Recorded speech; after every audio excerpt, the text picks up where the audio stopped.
Hello students, today we will start chapter class 8 का है star and the solar system.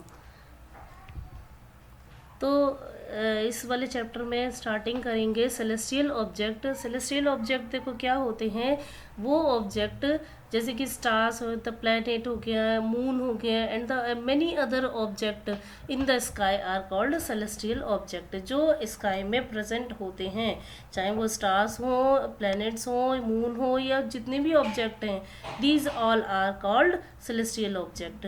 Now come to the phases of the moon. देखो phases of the moon क्या है कि the various shapes of the bright part of the moon as seen during the month is called the phases of the moon. आपने देखा होगा कि moon जो है अलग अलग टाइम पे अलग अलग तरह से उसकी शेप दिखाई देती है। तो जो वेरियस शेप्स है, ब्राइट पार्ट जो है, वेरियस शेप्स जो ब्राइट पार्ट है मून का during a month is called the phases of the moon. पूरे मंथ में अलग अलग दिखाई देता है। The moons revolve around the earth, it also revolve around the sun along with the earth. Moons जो है वो अर्थ के चारों तरफ रिवॉल्व करता है और साथ में जो है it rounds the sun along with the earth also. The various stages of the moons during the month are shown in the figure. ये जो फिगर आपको दी हुई है इसमें वेरियस फेजेस दिए हुए हैं इसके मून्स के, जो अलग अलग स्टेजेस हैं। In one position the part of the moon facing earth does not receive light from the sun. जो पोजिशन 1 है, अभी आप पिक्चर इसके इस स्लाइड के बाद में भी पिक्चर देखेंगे, तो जो पार्ट 1 है मून का facing the earth does not receive the light from the sun, hence it appears dark. इसी वजह से ये डार्क दिखाई देता है। The other part of the moon that is facing away from the earth alit by the sunlight. जो दूसरा जो पार्ट है क्या कहते हैं, जो पहला पार्ट है वो तो डार्क दिखाई देगा ही।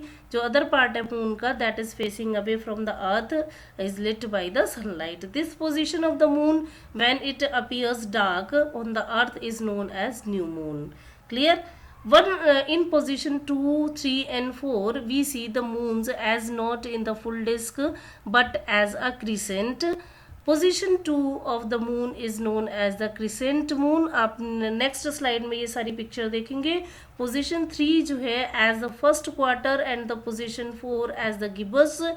Bright part is greater than the semi circle. Semi circle से ज़्यादा ब्राइट पार्ट होता है तो हम उसको गिबस नाम देते हैं उस वाले उसको, मून के फेसेस को। In position 5 the sun rays falls directly on the part of the moon facing earth. In this position we see the moons as the full disk of light. This position of moon is known as full moon. इसको हम full moon के नाम से जानते हैं। देखो अब यहाँ पर पिक्चर दी हुई है, वैनिंग गेबस की भी दी हुई है, न्यू मून, फुल मून, सब कुछ इसमें क्लियर है। देखो फर्स्ट क्वार्टर में कितना होता है, पोजीशन यहाँ पर गिवन है, ये जो direction of the sun rays है पोजीशन दी हुई है, क्रिसेंट है लास्ट क्वार्टर के टाइम पे, ये देखो गिब्बस मून, फिर फुल मून, ये सारी पोजीशन इसमें गिवन है। आप उसमें पे उसके अकॉर्डिंग जो पीछे स्लाइड में गया है उसके अकॉर्डिंग आप इसको अच्छे से समझ सकते हैं। Between the position 1 and 5 the bright portion of the moon increases. It is called the waxing phase of the moon. We have the Amavasya at position 1, जो position 1 है उसमें हम अमावस्या बोलते हैं, and Purnima at the position 5. During position 6, 7, 8 and 1 the moon wanes, that the bright portion of the moons become the smaller and smaller. आप पीछे slides को रोक के वीडियो पॉज करके भी इसको देख सकते हैं। The time period between one full moon to the next full moon is slightly longer than the 29 days. तो in many calendars this period is called a month. इस वाले पीरियड को मंथ बोला जाता है। How we see the moon, अब हम moon को कैसे देखते हैं, we see only the part of the moon which from which the light of the sun is reflected towards us. जिससे जो पार्ट हमें सन की लाइट से रिफ्लेक्टेड होता है वो हमें दिखाई देता है। The moon completes one rotation on its axis as it completes one revolution around the earth. One revolution जो है अर्थ के चारों तरफ जब ये कंप्लीट कर लेता है तो इसको वन रोटेशन हम इसको बोलते हैं। It completes one rotation on its axis. The moon has dusty and barren surface with craters, steeps and high mountains, जो मून के जो सरफेस है वो डस्टी होती है, बैरन होती है, विद क्रेटर, गड्ढे होते हैं उसमें, स्टीप एंड हाई माउंटेन्स होते हैं। The moon has no atmosphere and no water, ना तो पानी है वहाँ पर, ना ही कोई एटमॉस्फेयर है। ऑन जुलाई 21, 1969 इंडियन टाइम के according, Neil Armstrongs landed on the moon for the first time. जो नील आर्मस्ट्रॉन्ग थे वो सबसे पहले उन्होंने पैर रखा था मून के ऊपर। He was followed by the Edwin Aldrin. Stars emit light of their own, stars जो हैं उनके पास अपनी लाइट होती है। सन भी एक स्टार्स है। The stars appears to move from east to west because of the rotation of the earth. जो स्टार्स है हमको ये लगेगा कि वो ईस्ट से वेस्ट की तरफ जा रहे हैं, क्यों? Just because of the rotation of the earth. We know that our earth rotates about its axis from west to east, therefore the stars appears to move in the direction opposite to the rotation of the earth from east to west. Now come to the light year. Light year देखो क्या है, the distance between the stars and the earth are so big that it's difficult to measure these distance in a kilometer. बहुत ज़्यादा दूर है, बहुत बड़ा distance है किसके बीच में, जो स्टार्स हैं और जो अर्थ हैं। दीज डिस्टेंस इन किलोमीटर्स बहुत मुश्किल होता है। For this we need a bigger unit, तो इसके लिए हमें विगर यूनिट की जरूरत पड़ती है। This unit is called the light year, इसको हम लाइट ईयर्स बोलते हैं, जो बिग यूनिट है। The light year is the distance travelled by the light in 1 year. The speed of light is 300,000 kilometre per square. The distance between the sun and the earth is about 150 या 15 crore अगर हम कहें तो। light takes about 8.3 minutes to reach earth from the sun. इतना time वो लेते हैं अर्थ से सन से अर्थ तक आने में।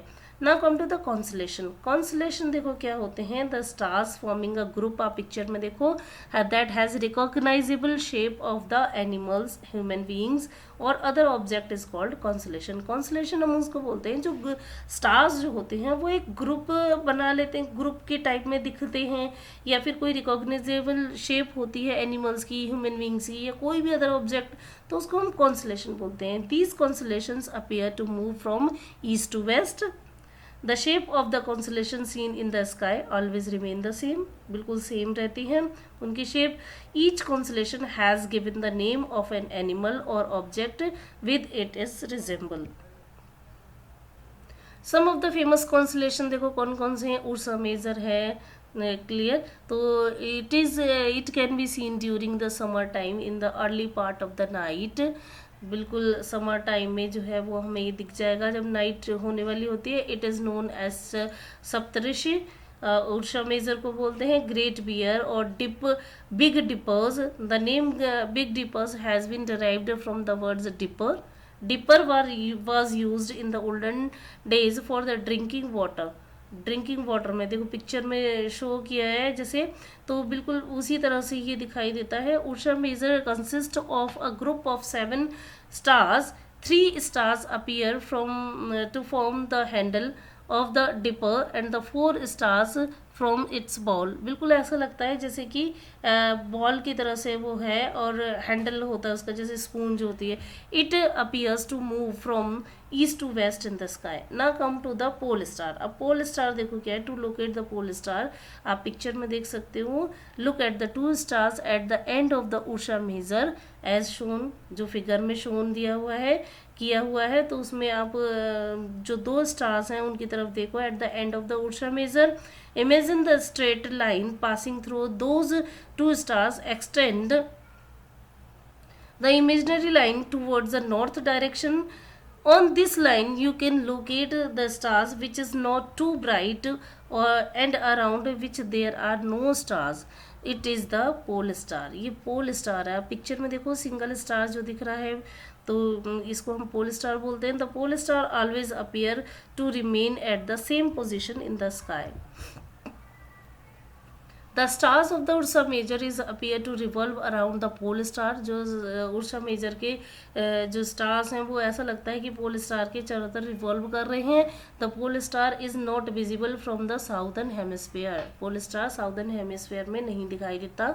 Now come to the Orion. Orion के पिक्चर आप देख सकते हो। Orion can be seen during the winter at the late evening. It has 7 or 8 bright stars. Orion is also called the hunter or Kalpurush. The 3 middle stars represent the belt of the hunter. देखो 3 stars जो है वो belt को clear करते हैं कि belt है hunter की. The 4 bright stars appear to be arranged in the form of quadrilateral. The brightest star located close to the Orion constellation is called the Ceres. Cassiopeia, this constellation is visible during the winter in the northern sky. It is look like a distorted letter W or M. ये W या M की तरह से दिखाई देता है. Now come to the solar system. The sun and the celestial bodies such as planets, comets, asteroids, meteors, which revolve around the sun, form the solar system. तो ये जो सारी सेलेस्टियल बॉडीज हैं सच एज प्लैनेट हो गया, comets हो गए, asteroids, meteoroids, ये सब जो है ये सन के चारों तरफ रिवॉल्व करते हैं और form the solar system. The sun is the nearest star which is the main source of heat and light for all the planets. The planets do not emit light. Planet जो है वो light को emit नहीं करते from their own like stars. उनकी अपनी light नहीं होती जैसे कि स्टार्स के पास होती. दे reflect the sunlight that fall on them. वो सिर्फ जो सनलाइट उनके ऊपर पड़ती है उसको वो रिफ्लेक्ट करते हैं. Planet do not twinkle like the star. ना ही स्टार की तरह से वो ट्विंकल करते हैं. A planet has a definite path in which it revolve around the sun. उनकी अपनी डेफिनेट पाथ होता है. This path is known as orbit. उसको हम ऑर्बिट बोलते हैं. पीरियड ऑफ रिवॉल्यूशन देखो क्या है. The time taken by the planet to complete one revolution around the sun is called the period of revolution. जो प्लैनेट जो है वन रिवॉल्यूशन कंप्लीट करने के टाइम पे जितना भी पीरियड लेते हैं उसको हम पीरियड ऑफ रिवॉल्यूशन बोलते हैं. सैटेलाइट अब देखो क्या है. Satellite the body revolving around the planet is called the satellite. Moon is the natural satellite of the earth. Moon जो है वो नेचुरल सैटेलाइट है. डिफरेंट प्लैनेट्स पे आते हैं हम. तो solar system consist of 8 planet revolving around the sun in their orbits as shown. देखो फिगर में जो दिया है. The arrangement of the planets is with respect to the position of the sun in order to the distance from the sun. Next slide में आप इसको देख सकते हैं. मरकरी को हम बुध भी बोलते हैं which is the smallest planet and nearest to the sun. Mercury has no satellite its own. Picture में मरकरी शो है मूव कर रहे हैं. देन सॉरी मरकरी का दिया हुआ है. एंड वीनस जो है it is the nearest to the earth and is brightest planet in the night sky. Venus has no moon or satellite its own. It rotates from east to west while Earth rotates from west to east. Now Earth, it is the 5th planet and the 3rd in order to the distance from the sun. It is only planet of the solar system known as the support life because it has atmosphere, water, suitable temperature and the blanket of ozone.